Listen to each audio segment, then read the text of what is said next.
2047కి $3 trillion economy లక్ష్యం. New York టోక్యోతో పోటీ పడేలా ఫ్యూచర్ సిటీ. రాష్ట్ర ఆవిర్భావ దినోత్సవంలో సీఎం రేవంత్ రెడ్డి 9 మంది ప్రముఖులకు నగదు పురస్కారాలు.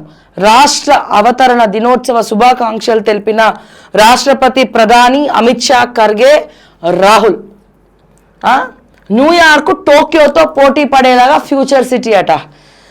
రంగురంగుల మేడలు, అందాల మేడలు, అందాల బామలు, నక్షత్రాల బిల్డింగ్లు. ఆ న్యూయార్క్తో పోటీ పడాలని మాకు సోకేం లేదు.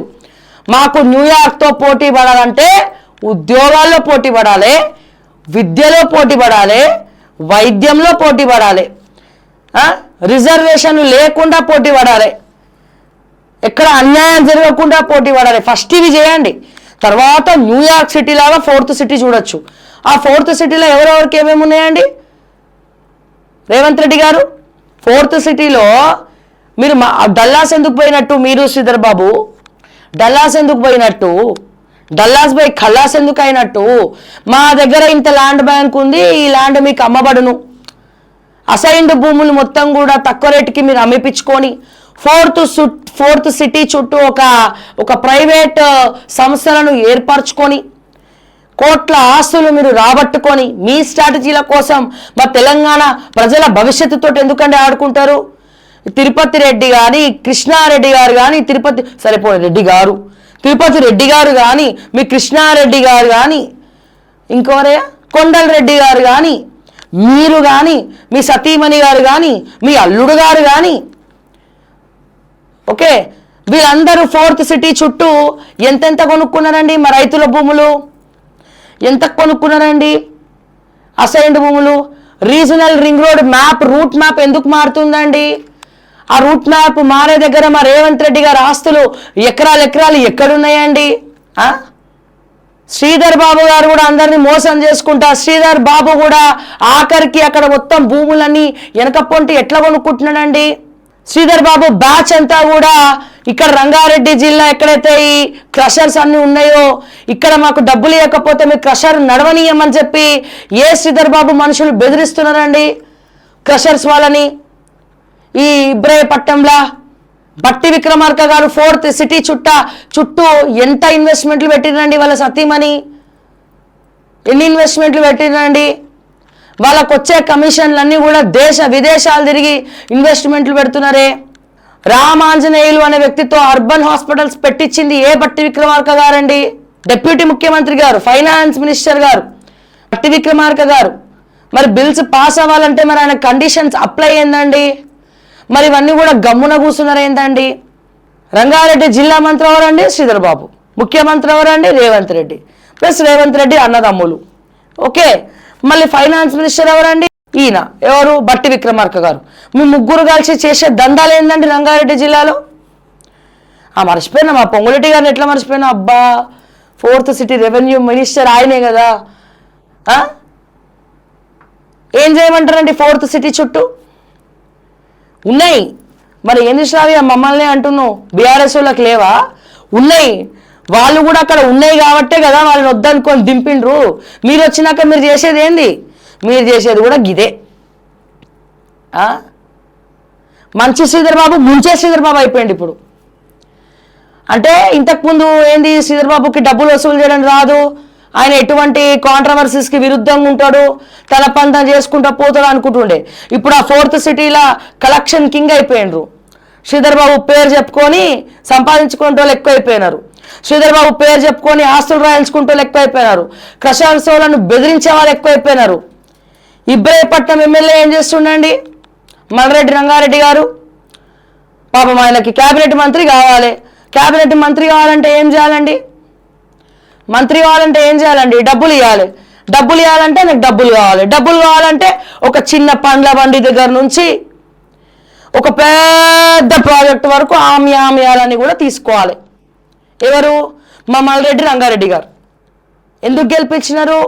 3 సార్లు బీఆర్ఎస్ అతను మంచిరెడ్డి కిషన్ రెడ్డి ఎప్పుడు చూసినా ఈయననే గెలుస్తున్నాడు, అబ్దుల్లాపూర్ మెట్ల ఇతను మాట తప్పిండు, రైతుల్ని ఆగం చేసిండు అని చెప్పి ఇబ్రాహీపట్నం ఎమ్మెల్యేని గెలిపించారు వాళ్ళు. గెలిపించిన తర్వాత ఎక్కడేసిన గొంగలు అక్కడనే ఉన్నది. క్రషర్ల దగ్గర నుంచి మంచి కలెక్షను, మంచి డీల్స్. ఎట్లాగో ఆ రంగారెడ్డి జిల్లా కలెక్టర్ సిట్ అంటే సిట్, స్టాండ్ అంటే స్టాండ్. మీ దగ్గర సంతకం పెట్టమంటే ఆడ సంతకం పెడతారు. ఏరి కోరి తెచ్చుకున్నారు నారాయణ రెడ్డి గారిని, ఏరి కోరి. ఏం చేస్తుండే ఈయన? బుద్ధిమంతం త్రిలోకేశం లెక్క పైకి కనబడుతున్నాడు. క్యాబినెట్ పదవి కోసం ఢిల్లీ చుట్టూ తిరుగుతున్నాడు. ఎట్లాగో ఆయనకి వస్తుందో రాదో తెలియదు. కాంపిటీషన్గా రాజగోపాల్ రెడ్డి ఉన్నాడు. మరి ఎక్కువ డబ్బులు ఇవ్వాలంటే ఈయన మొత్తం దోచుకోవాలి. ఈడ దోచుకోవాలి, క్రషర్స్ నుంచి, ఇండస్ట్రీస్ నుంచి, ఫోర్త్ సిటీ నుంచి మీరు అందరు పంచుకుంటున్నారు. ఇక పోతే ఇంకొక పెద్ద మనిషి ఉన్నాడు, కిచ్చన్న గారి లక్ష్మారెడ్డి. అందరు రెడ్డిలే ఈడ, రెడ్డి రెడ్డి రెడ్డి రెడ్డి. కిచ్చన్న గారి లక్ష్మారెడ్డి.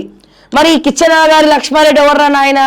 మహేశ్వరంలో పోటీ చేసినటువంటి వ్యక్తి, వర్టెక్స్తో కలిసి కబ్జాలు చేసినటువంటి వ్యక్తి, అసైన్డ్ భూములు కొల్లగొట్టినటువంటి వ్యక్తి. ఇప్పుడు ఈ శ్రీధర్ బాబుకి కానీ లేకపోతే రేవంత్ రెడ్డి అన్నదమ్ములకు కానీ సైలెంట్గా వెనుక పొంటి అన్ని లైజనింగ్లు లాబింగ్లు చేసేటువంటి వ్యక్తి. పాలమూరు జిల్లాలో ఎథనాల్ ఫ్యాక్టరీ పెట్టి రైతుల జీవితాలతో ఆడుకున్నటువంటి వ్యక్తి. దాంట్లో వన్ ఆఫ్ ద పార్ట్నర్, ఒక పార్ట్నరు బీఆర్ఎస్, ఇంకో పార్ట్నరు కాంగ్రెస్, దానికి పర్మిషన్లు ఇచ్చేది సెంట్రల్ గవర్నమెంట్ బీజేపీ. అందరు కలిసి మా పేద రైతుల నోట్లో మట్టి కొట్టిండ్రు, నామరూపం లేకుండా పోతారు. Chittanur project, Chittanur ethanol factory Palamuru. ఇక నేను మాట్లాడడం మొదలు పెడితే ఇక మస్తు ఉంటాయి. ఇక అక్కడికి పోయి నేను స్టోరీ కూడా చేసిన లాస్ట్ ఇయర్.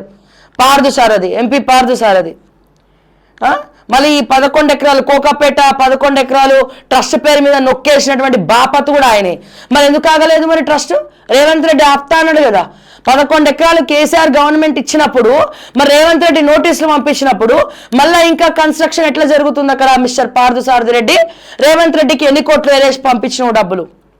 సో ఇట్లా మీరు అందరు కలిసి పేదవాళ్ళ సొమ్ము దోచుకుంటా, అసైన్డ్ భూములు దోచుకుంటా, చేయాల్సినవి చేయకుండా, చేసేవి చేయకుండా ఇష్టం వచ్చినట్టు వ్యవహరిస్తూ ఉన్నారు. బీజేపీ ఏమో కళ్ళల్లో ఒత్తులేసుకొని నిద్రపోతుంది.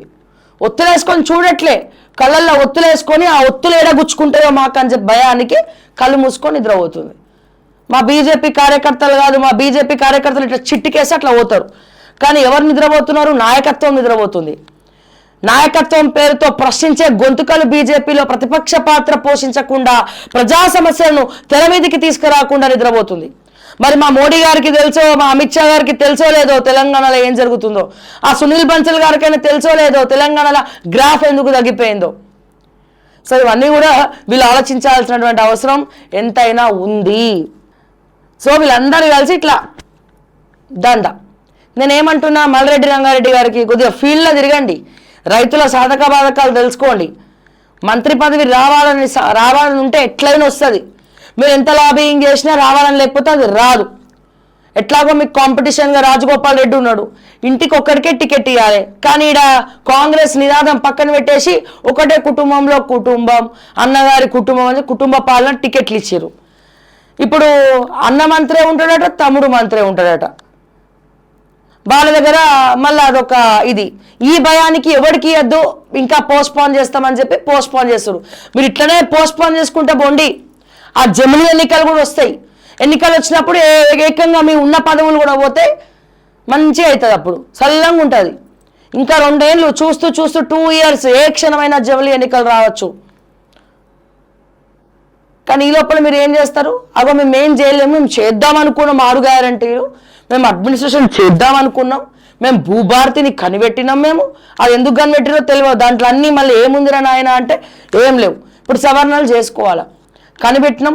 కానీ మీకు ఏదో చేద్దాం అనుకున్నాం ప్రజలారా, కానీ ఏం చేయలేము. సడన్గా మోడీ గారు జమిలీ ఎన్నికలు తీసుకొచ్చినారు, మాకు సంబంధం లేదు. మళ్ళీ ఇగో ఈసారి 6 గ్యారంటీలు పెట్టినాం, ఈసారి 10 గ్యారంటీలు పెడతాం, 11వ గ్యారంటీగా మీకు చెవులో పువ్వు పెడతామని చెప్పి మళ్ళీ ప్రచారం చేసుకొని ఓట్లాడడానికి పోతారు. ప్రాక్టికల్గా ఆలోచిద్దాం, ప్రాక్టికల్గా మాట్లాడదాం. ఇది కదా ఇప్పుడు జరుగుతుంది ఇక్కడ.